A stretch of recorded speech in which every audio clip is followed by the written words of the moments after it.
G'day, I'm Justin Porter, and today's date is December the 17th, and today I took my wife to the hospital. I caught a taxi and 3 buses to get to the hospital, which is 50 kilometres away, but the whole bus fare is only 50 cents. 50 cents and you can ride 3 buses. In Brisbane, that's what they're doing, because they want people off the roads. They want the cars off the roads, so they're putting people on buses to get people off the roads. Great idea. And so, how is everyone? And my wife's okay. On the x-rays, they found a little nodule at the base of her tailbone, near her tailbone, but they don't know what it is, so it's nothing serious because it's not near your heart, her heart or her brain or her lungs or anything like that.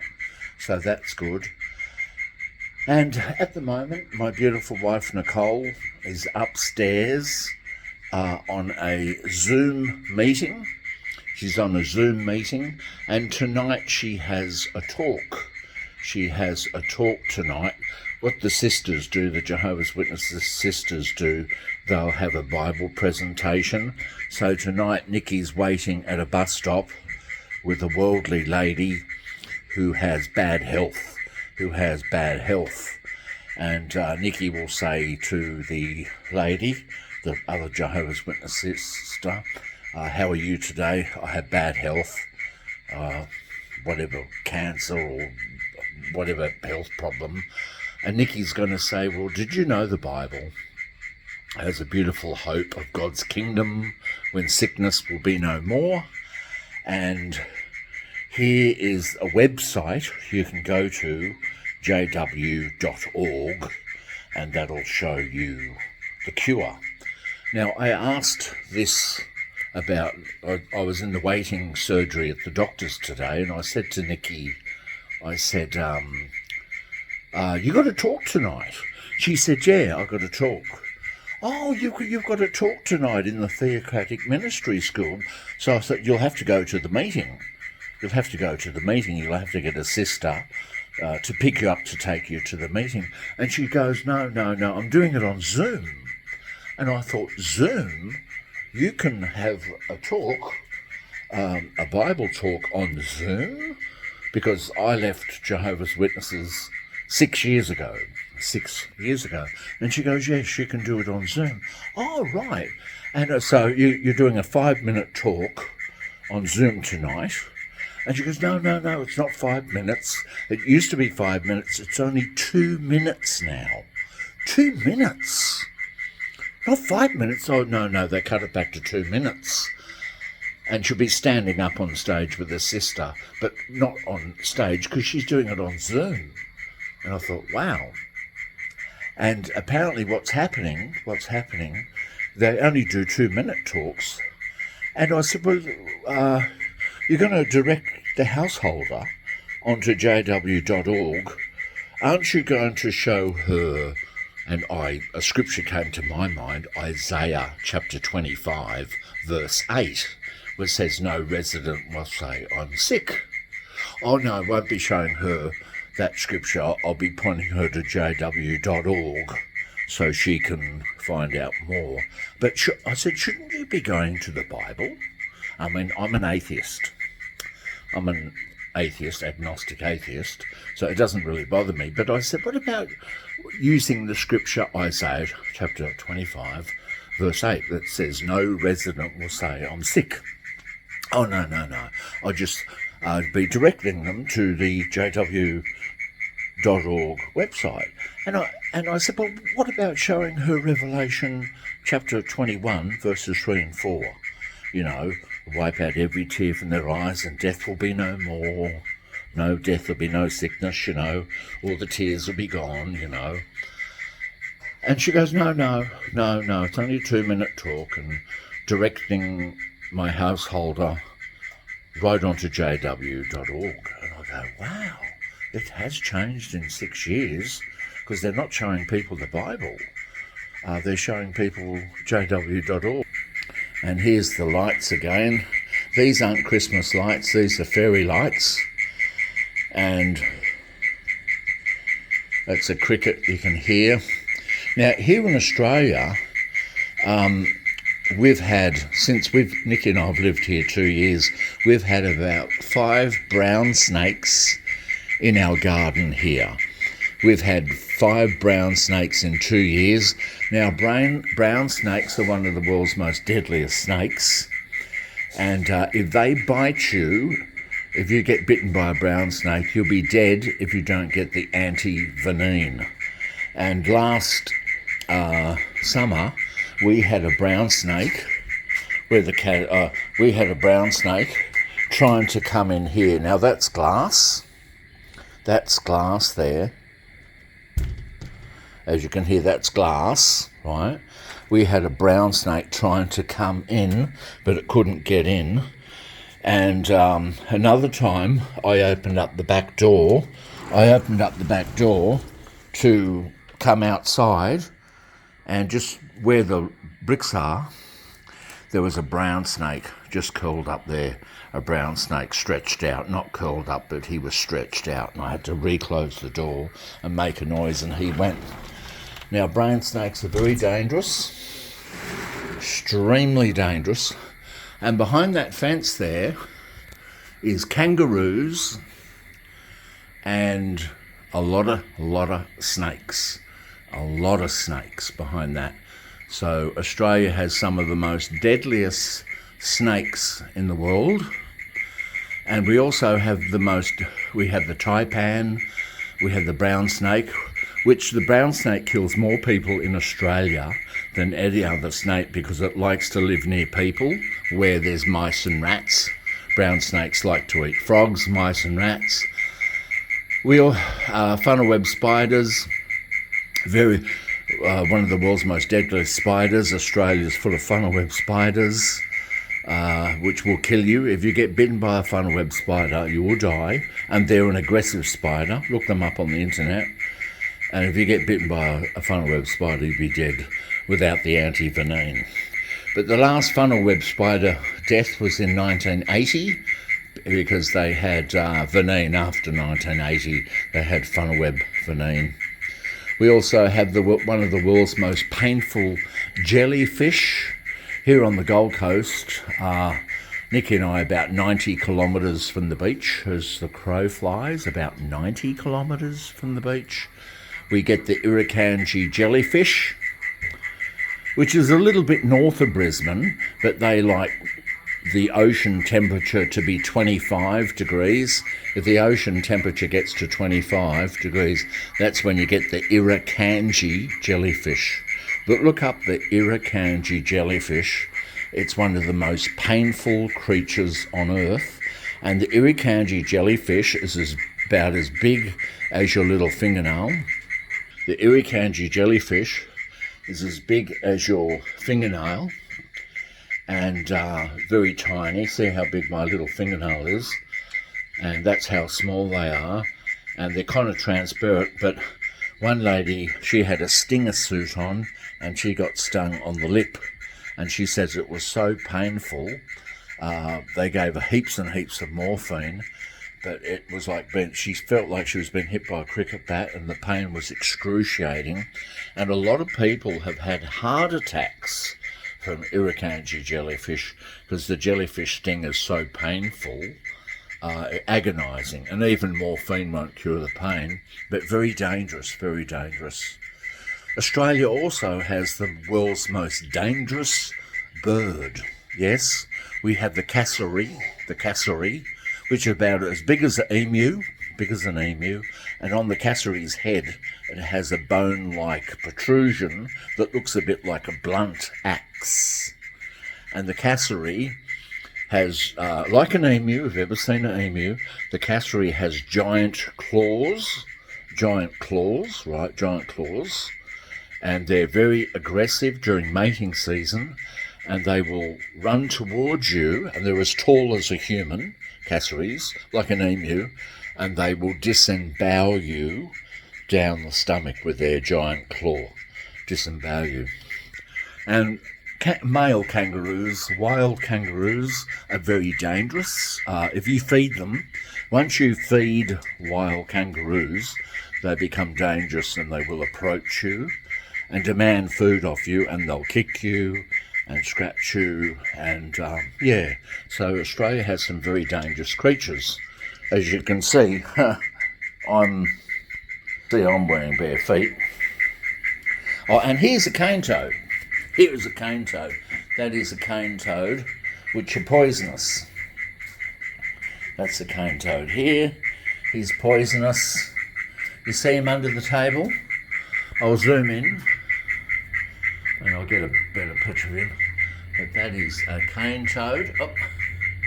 And they were introduced into Australia in the 1930s from South America to get rid of the cane beetle. But he is a cane toad. A cane toad, and I'll get him over in the light. And that is a cane toad. Yeah.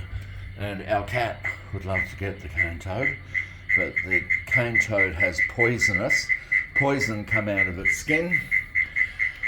And a lot of animals like snakes will try to eat a cane toad and die, and they will get poisoned. And that's Tommy the Apostate cat. Tommy the Apostate cat. Say hello, Tommy. And toads kill a lot of cats and dogs because they eat the cane toad and they get poisoned, So, But as I said, Nikki's only got a 2-minute talk. She's doing it on Zoom, and Zoom with Jehovah's Witnesses only started using Zoom in the year 2020. And before the year 2020, Jehovah's Witnesses, if they didn't come to the meeting, they would just phone in. And at the doctor's today, she saw 2 doctors, and I said, did you know that on Nicole's medical directive, she's got a question that says, is there anybody you don't want involved in your medical treatment? And she said, yes, my husband, Justin Porter, me. Because, and I said to the doctors, this is a legal document. The doctor said, yes, it's a legal document. And they said, we can't give Nicole blood, because that would be going against the law. That's her religious belief. And I said, well, if she wants my blood, she can have mine. But they said, well, she must have the right. I don't donate blood. I'm going to see about donating blood. And the doctors mentioned with Nicole the cell saver. You can use a cell saver, and you save blood or something. It goes outside the body. Your blood leaves your body and comes back in, or something. Cell saver. And they said that might save you, Nikki, because in the year 2002, Nikki had a big bleed out of stomach, and she vomited up about 2 litres of blood, because she, in your stomach, you've got these varices that are like human hairs, but hers were like blown up like grapes, because her liver is all cirrhosis, because she can't get rid of copper, and it's cirrhosis. So Nikki has a cirrhosis liver, and I'm her carer. I look after her, work a couple of days a week window cleaning. And rents in Australia are astronomical. Most people here where I live, about 75% of their wages goes to rent. That's how expensive rental are in Australia. And in Australia we have a housing crisis.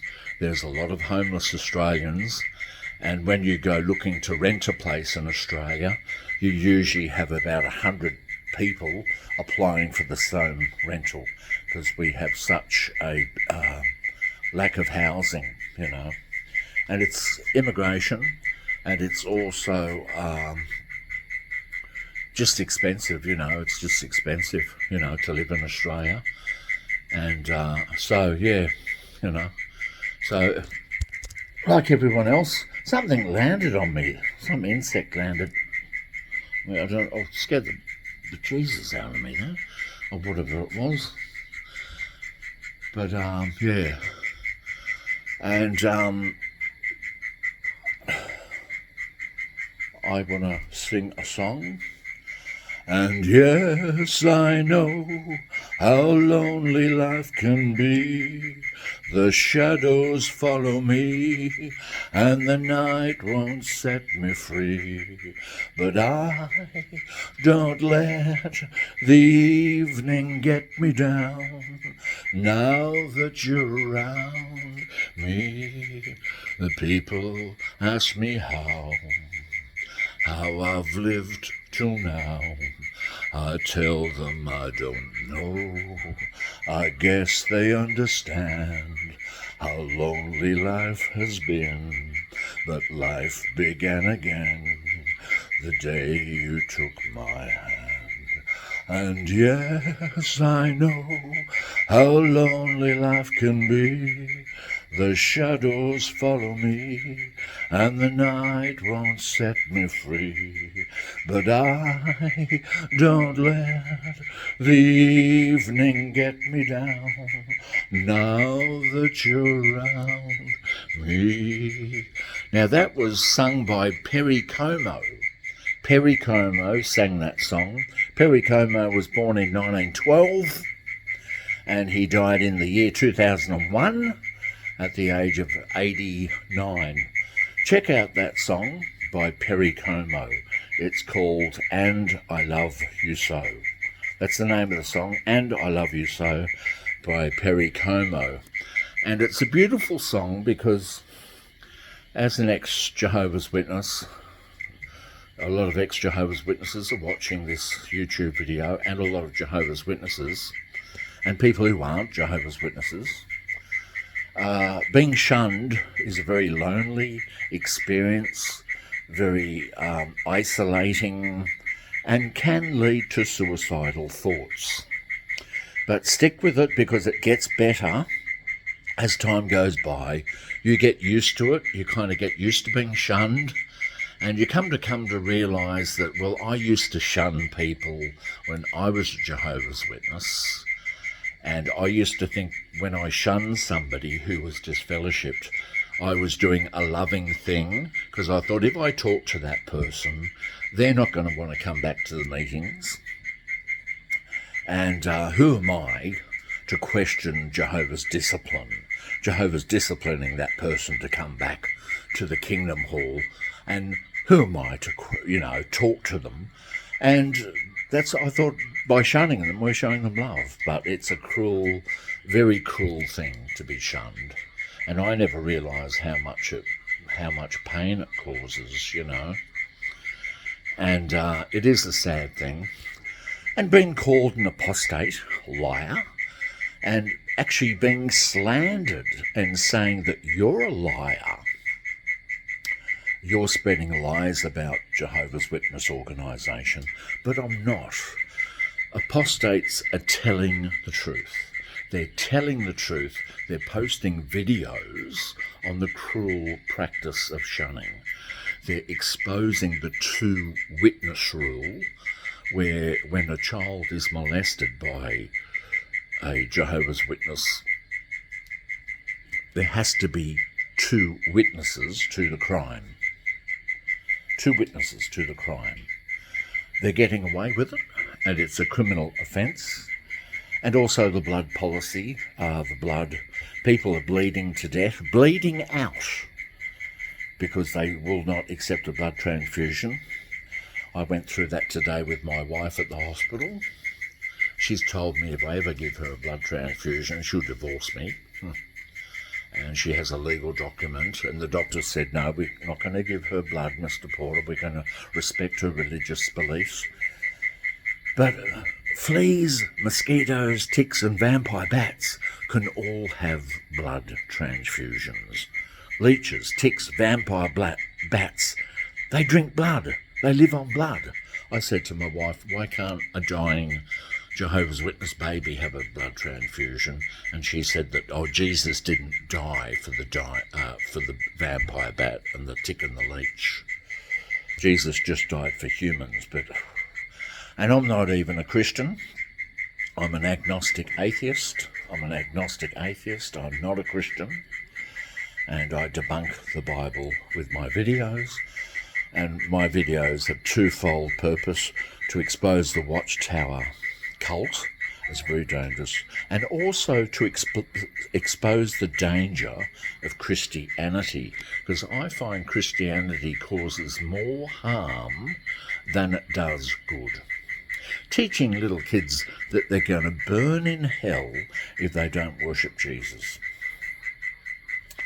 I believe the Bible does teach hellfire, and it does teach that the dead are sound asleep.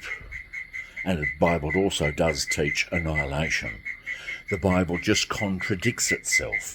There's lots of Bible contradictions. Yes, the Bible does teach people are going to burn in hell, conscious torment. And yes, the Bible does teach that the dead are sound asleep, conscious of nothing at all. And the Bible also teaches that the resurrection of the dead, it was written by different people who had different beliefs. So Luke chapter 16 talks about the rich man and Lazarus. That's talking about hellfire, conscious torment in hell. Luke chapter 16. Ecclesiastes 9:5 says the dead are conscious of nothing at all. The living are conscious that they will die. The dead are conscious of nothing at all. So according to Ecclesiastes 9:5, the dead are completely unconscious, feeling no pain. When you get your hair cut or your fingernails cut or burned, they feel no pain. Neither do we when dead. That's what Ecclesiastes 9:5 teaches. But Luke chapter 16 contradicts that by saying, oh no, the rich man and Lazarus, the rich man's burning in a hell of torment. And then the Bible talks about the resurrection of the dead. In Daniel chapter 12, it says, your dead ones will live. A corpse of mine arise and wake up from the dust. So it talks about a physical resurrection. So all these different contradictions in the Bible really does contradict itself. Full of contradictions, and that's why I don't believe in it. But I'm an agnostic in the sense where there could be life after death. I just don't know. I don't know if there is life after death. But Jehovah's Witnesses call me an apostate because I'm an evil apostate. An evil apostate.